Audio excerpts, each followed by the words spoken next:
ఏది అయినా ట్రై చెయ్యి ఆచి చికెన్ మసాలా. ఆచి చికెన్ మసాలా. ఐపీఎల్ ఫీవర్ తో బడా హీరోలంతా బాక్స్ ఆఫీస్ బరి నుండి తప్పుకోగా ఈ సమ్మర్ అంతా చప్పగా సాగనుంది.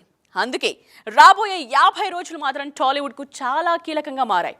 అయితే అగ్ర హీరోల సందడి లేకపోయినా క్రేజీ కాన్సెప్ట్స్ తో మీడియం రేంజ్ సినిమాలు, different multi starrers back to back queue కట్టడంతో థియేటర్స్ లో వినోదానికి ఎలాంటి డోకా లేదు. మరి అవేంటో చూసేద్దామా? ఈ సమ్మర్లో స్టార్స్ లేకపోయినా చిన్నవాళ్లే అంతా తామై చూసుకుంటున్నారు.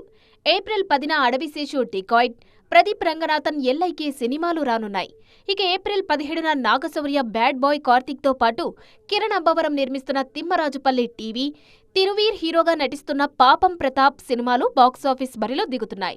ఏప్రిల్ 30న రావాల్సిన పెద్ది సినిమా వాయిదా పడడం దాదాపు ఖాయం కావడంతో మే 1వ తేదీన చాలా సినిమాలు queue కట్టాయి. Tarun Bhaskar Gayapadda Simham, Mammootty, Mohanlal crazy multi starrer Patriot May 1నే రానున్నాయి.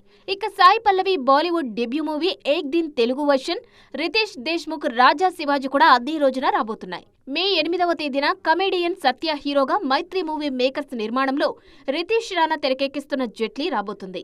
మత్తు వదలరా టీం నుంచి వస్తున్న సినిమా కావడంతో అంచనాలు బానే ఉన్నాయి. ఆ తర్వాత మే 15న సమంత నటిస్తున్న మా ఇంటి బంగారం రానుంది. మొత్తానికి ఈ సమ్మర్ హాలిడేస్ లో ఐపీఎల్ ను తట్టుకొని ఆడియన్స్ ను అలరించడానికి వచ్చేస్తున్నాయి ఈ సినిమాలన్నీ.